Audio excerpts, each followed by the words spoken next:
edition of ASMR Money Mentor. I hope you are ready to relax and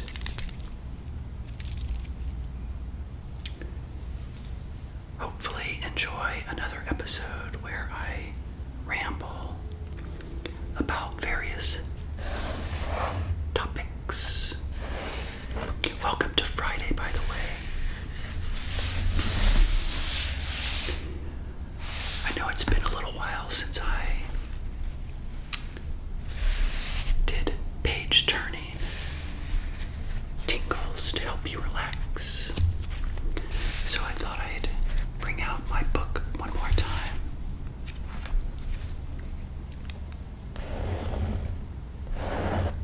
As well as a few other things I'll share with you tonight.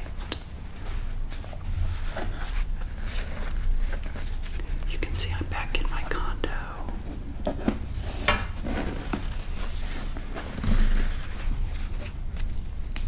I had a couple episodes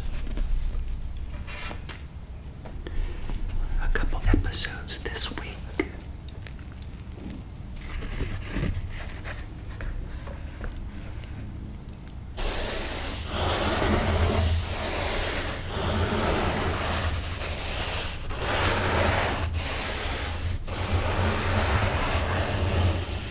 I want you to think about your money while I ramble tonight. How are all of you doing so far in 2025 when it comes to your money?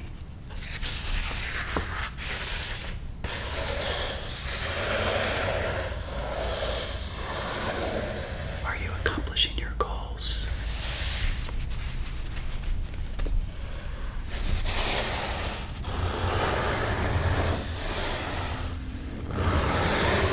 Are you paying off your debt if you have debt?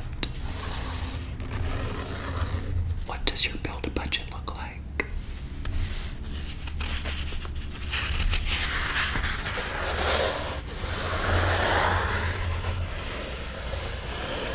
You should probably know exactly where you are.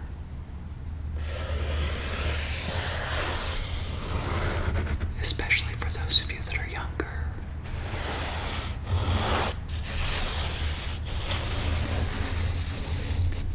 So many young people,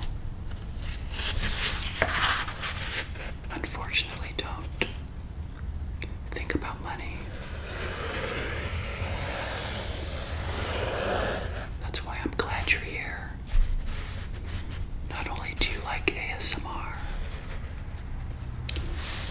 but you probably want to do great things with money.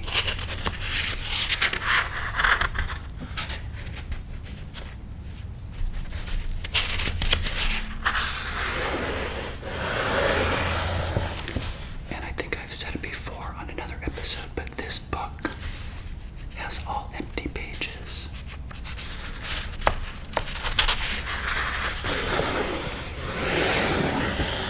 A perfect opportunity for you, if you're just beginning with personal finance, to write down everything you have going on, how much debt you may have, what your income is, what your expenses are. Wouldn't it be nice to know? You know, people can change, because I know I changed quite a bit at age 40. I'm 59 today, almost 20 years later.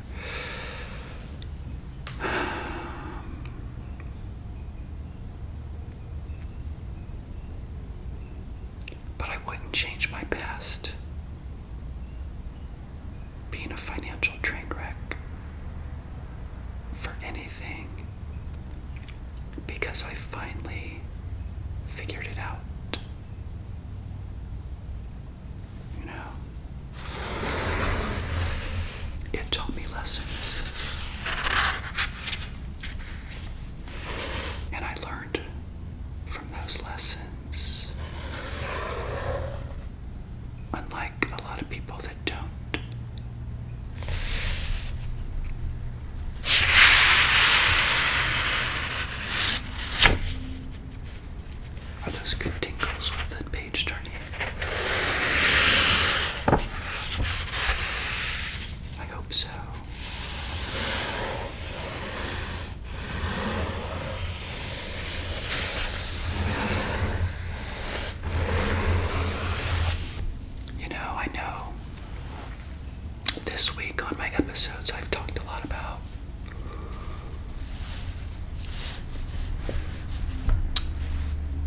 risk of living here and, perhaps experiencing the surge of a hurricane and my place being underwater. And I started thinking about risk. I've never been a risk taker. And yet here I am, willing to take a risk. When you're building your wealth, I think it's important for young people to understand that to some degree they can take risk because you have a lot of years to make up the risk if it happened to be a bad risk at the time. Let me give you an example. So if you're young right now and you've started investing, it's your asset allocation. Remember, stocks and bonds that determine your tolerance for when markets go up and down. So you have a higher risk of losing money if you have more money in stocks than bonds. But if you're younger, who cares? Because the markets will return and you may not need that money for many years and it's going to come back up. Then when you get to my age, maybe you level things out or you start thinking about withdrawal strategies from different buckets of risk. And I have a lot of episodes on my channel about that. But it's interesting to me that even though I don't like risk,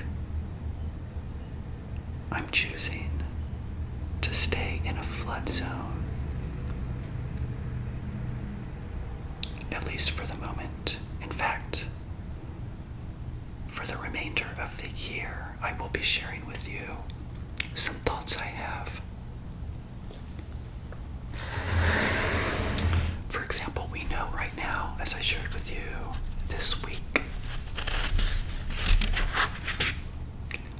I am no longer wanting to move up north permanently. I realized how much I love Florida. It's home to me. I've been here since 1990. I love the palm trees. And although I don't go to the beach very often, I love being around water. I just want to be probably higher up than where I am right now, because that's my patio right there. And I know you know this, but if new people have joined my channel last year with Hurricane Helene, 30 units here flooded. So just imagine water coming in here and being about 1 foot high. Even 2 or 3 inches of water in your living space creates havoc on your life, right? You've got to move out. You've got to rip up all the floors, drywall, appliances, furniture. There was furniture piled up in the back of the community for months last year. So I think what I'll be thinking about and sharing with you towards the end of this year, hopefully I can get through this season with no flooding. And by the way, this week, I said the risk was 1.6% chance every year. But when I went into AI and I asked a different question, it really is hard for people to determine what the risk is. So it may or may not be totally accurate, which is perfectly fine.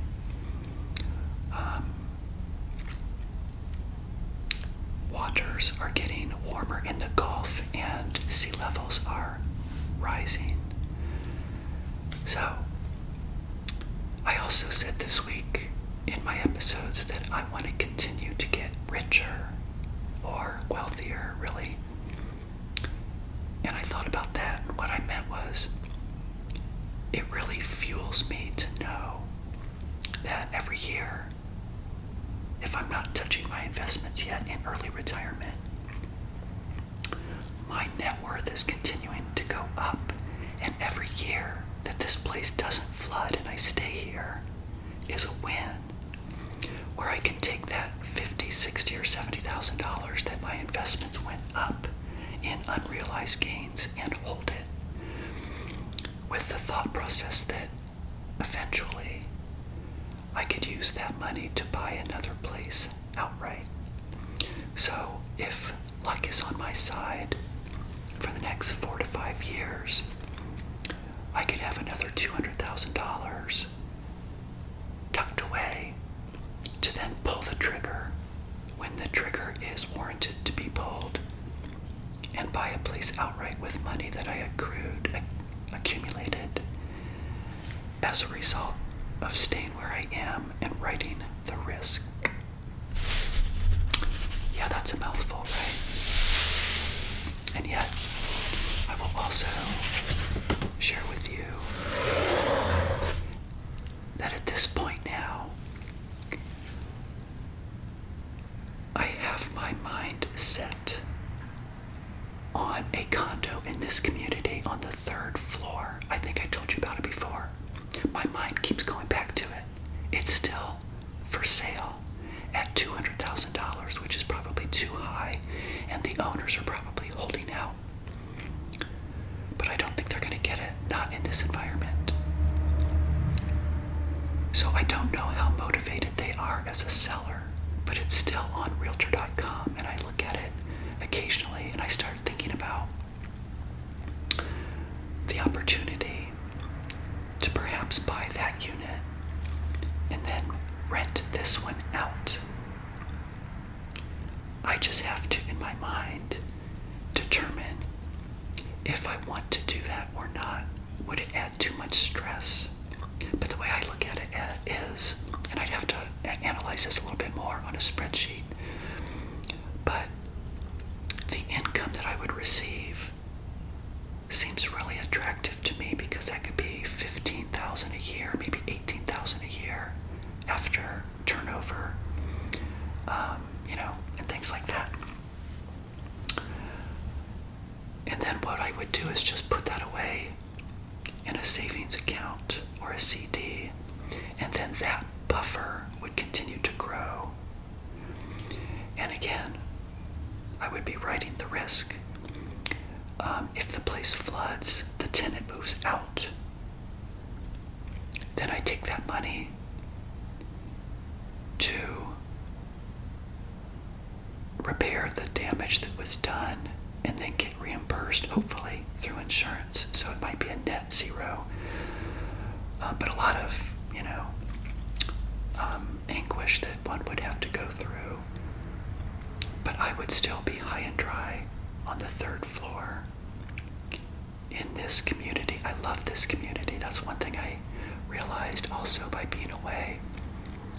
And it always was the exact same when I used to travel for 17 years with my job. I traveled, and every time I came back home, I was like, yeah, I really like being where I am. It was fun to visit somewhere else, but I'm glad I'm now back home. So, I'm hoping that you're finding this relaxing as I ramble about what my next moves may be. It's important to always determine, in your life, what do you have going on? What are the risks? What are the risks to your ability to build wealth? Think about that right now for yourself. Is it that you have a whole lot of debt that you have to pay off? Are you also in a flood zone? Are there other things that are, coming at you that you see as potential major risks?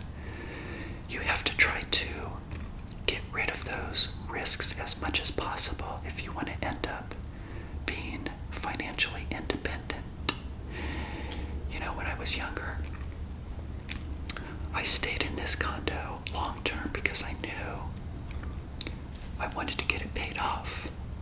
And during those years, 2006, 7, 8, 9, 10, 11, 12, 13, 14, all of those years, Florida was not experiencing the surge threat that we are experiencing now. I mean, yes, after Hurricane Katrina in 2005 and after 2004 in Florida, there was Charlie, Ivan, Francis, and Jean were all risks in 2004. And then, of course, I just mentioned 2005 was Hurricane Katrina, which was New Orleans. But after that, I started to calm down. I was traveling. The hurricane seasons were not as bad as they are now. And I just continued to sink money into the condo to get it paid off. And I knew, and I've shared with you on previous episodes, that if I would have made a move thinking I needed a 2-bedroom, a bigger place, a better place, a more expensive place, then that seriously would have eroded my ability to be where I am right now at $1.7 million as a net worth going into age 60, which will be next year. I want to see $2 million as a net worth. And I shared with you previously on the episodes this week, my short-term reserves can carry me for 5 years. Letting the other money grow. I don't know why I want to see $2 million. I do. I just do. Like I shared with you, I just have this burning desire to continue to get wealthier rather than spending the money. That's something I still have to explore, though, because some people would say that I don't need to do that. I should continue. You know what? I never tap, tap, tap.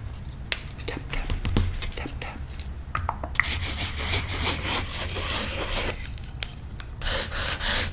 Some people would spend more, but as I shared with you this week also, when I'm paying myself, every year is more than I ever spent when I was working. Think about that. My true expenses are $20,000, but I'm going to spend $40,000. That means $20,000 is on fun and other, which is huge. So I am spending a lot more than what my norm was for like 20 years, right? So don't talk to me about spending money, right? Everybody has to determine what they are most comfortable with. And right now, if you're building wealth, and if you're in the accumulation phase, then by all means,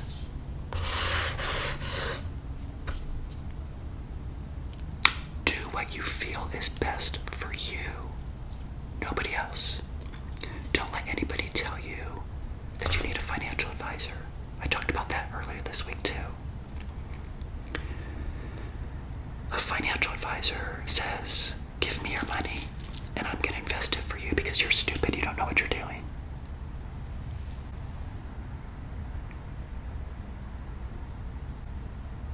A money coach like me says, you have a brain. You can figure it out. Just put your money in low-cost index funds